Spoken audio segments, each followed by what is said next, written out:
Selamat siang, sore, Assalamualaikum warahmatullahi wabarakatuh. Kita lanjutkan materi di mata kuliah rekrutmen dan seleksi. Kita masuk pada sumber dan metode rekrutmen dalam sebuah rekrutmen seleksi di sebuah organisasi. Baik, pelaksanaan rekrutmen ya, pada saat melaksanakan rekrutmen itu ada beberapa variasi cara melakukannya. Yang pertama, rekrutmen atau seleksi itu dilakukan oleh personalia di perusahaan yang mapan. Kemudian yang kedua bisa dilakukan oleh biro jasa atau konsultan, ya, terutama konsultan pencari tenaga kerja atau karyawan. Yang ketiga oleh operating manager akan menggunakan tenaga kerja yang akan menggunakan tenaga kerja karena dianggap paling mengerti karakteristik tenaga kerja yang dibutuhkan. Jadi ini kalau kita istilahkan di materi minggu kemarin adalah wawancara user, yaitu pemakai. Jadi setelah lepas dari HRD, setelah lepas dari personalia, nanti akan ada wawancara yang dilakukan oleh operation manager atau user yang akan memakai tenaga kerja bawahannya. Yang berikutnya oleh rekrutmen komite, ya, jadi membuat atau membentuk komite, yaitu ya gabungan dari beberapa divisi yang terkait. Contoh divisi HRD dengan divisi produksi karena yang direkrut adalah divisi produksi. Kemudian di perusahaan kecil bahkan terjadi multipurpose personal dalam melaksanakan rekrutmen. Jadi yang melaksanakan rekrutmen itu juga melaksanakan penggajian, juga melaksanakan pengembangan karyawan. Jadi serbaneka sesuai dengan kebutuhan yang dibutuhkan oleh perusahaan. Nah, ini perusahaan menengah ke bawah itu banyak yang menerapkan ini. Jadi satu karyawan itu bisa menangani banyak banget ya job-job yang ada di perusahaan. Kemudian prinsip rekrutmen, mutu karyawan yang akan direkrut harus sesuai dengan kebutuhan yang diperlukan untuk mendapatkan mutu yang sesuai. Ya, itu mengacu pada hasil analisis jabatan yang dilaksanakan. Yang kedua, jumlah karyawan yang direkrut harus sesuai dengan jumlah yang dibutuhkan, yaitu mengacu pada hasil analisis kesenjangan atau analisa beban kerja yang ada di perusahaan. Yang ketiga, biaya yang diperlukan diminimalkan karena kita ketahui biaya rekrutmen seleksi itu sangat besar sekali.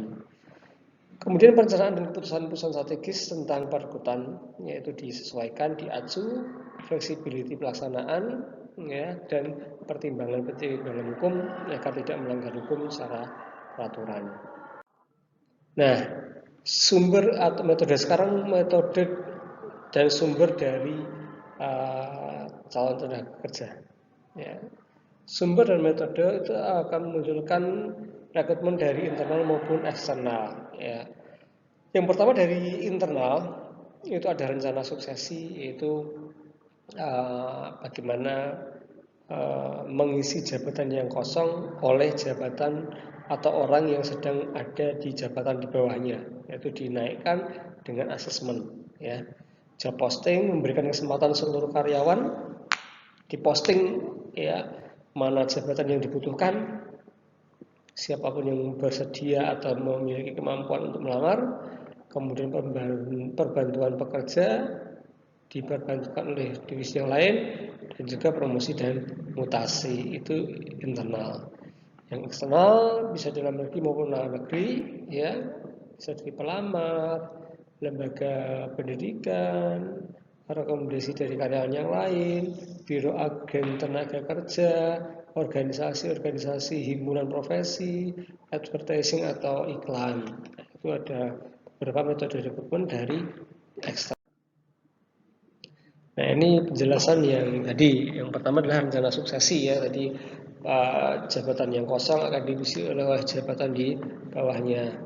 Kemudian job posting program, yaitu penawaran terbuka untuk suatu jabatan. Jadi memberikan kesempatan kepada semua karyawan yang berminat, ya, silahkan yang berminat menyampaikan permohonan untuk melamar jabatan tersebut. Ya, mendaftar, kemudian di asesmen, ya, diseleksi, kalau lolos mengisi jabatan, kalau tidak lolos kembali ke jabatan sebelumnya. Kemudian Department Employee perbantuan pekerja ini bersifat sementara menunggu ada karyawan yang tepat yang masuk, diperbantukan dari divisi yang lain, bisa seperti itu ya. Setelah selang beberapa waktu lamanya, apabila pejabat sementara tersebut merupakan calon yang tepat, dapat diangkat untuk mengisi jabatan tersebut jika tepat. Ya, kalau tidak bisa kembali ke jabatan sebelumnya. Kemudian promosi dan mutasi, ya tentunya ini sesuatu yang sangat lazim dalam sebuah organisasi. Promosi jabatan, mutasi jabatan, ya rotasi jabatan itu sangat memungkinkan untuk mengisi kekosongan karyawan. Nah, keuntungan dan kelemahannya apa? Kalau kita rekrutmen internal, satu keuntungan efektif jika perusahaan memiliki catatan kepersonalian yang baik. Ya, orang ini bisa apa saja.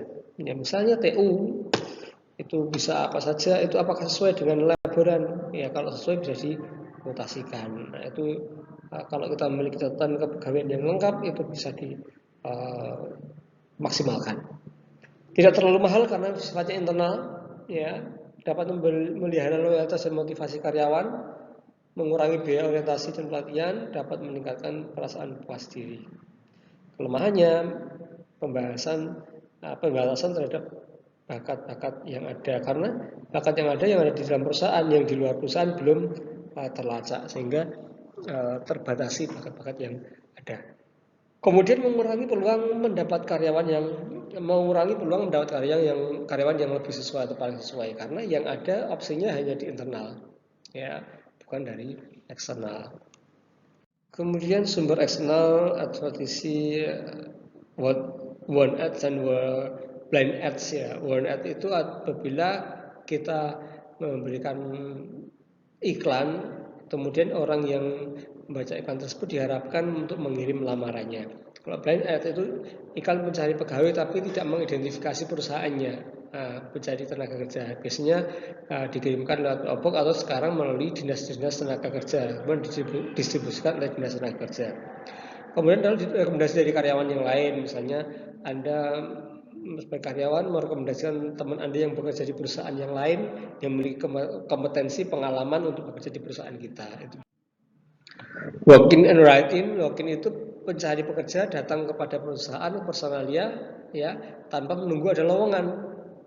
Nah, kemudian write-in itu pelamar itu menulis lamarannya kepada perusahaan dan dikirimkannya tanpa menunggu ada lowongan dari perusahaan. Jadi jemput bola istilahnya. Ini bagus sekali motivasinya. Yang keempat, sekolah-sekolah perguruan tinggi dan kursus-kursus atau biasa dan job fair. Ya, jadi ke kampus hiring, job fair, ke sekolah-sekolah dan lain sebagainya itu untuk merekrut calon tenaga kerja.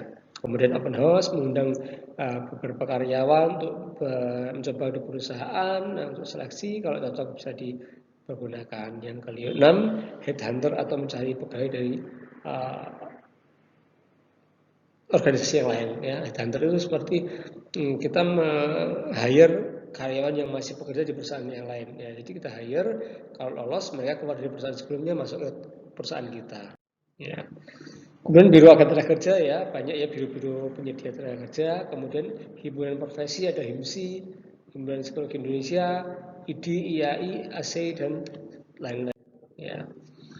Keuntungan dan kelemahan sumber eksternal, yang pertama keuntungannya adalah mendapatkan lebih banyak alternatif pilihan, ya, karena kita sebenarnya eksternal, jadi banyak alternatif pilihan yang lebih bisa sesuai daripada yang ada internal. Kemudian mendapatkan yang sesuai dengan kriteria, terbuka untuk umum, dan bisa mendapatkan kandidat yang netral. Kelemahannya jelas, biaya besar dan butuh waktu yang lebih lama dibandingkan internal. Nah, tahapan seleksi seperti minggu kemarin ada seleksi administrasi, psikotes, interview AD, interview user, detektif, dan medical check up. Ya, oke. Mungkin itu yang bisa saya sampaikan hari ini. Terima kasih atas perhatiannya. Mohon maaf kalau ada kata-kata yang kurang berkenan. Selamat sore. Assalamualaikum warahmatullahi wabarakatuh.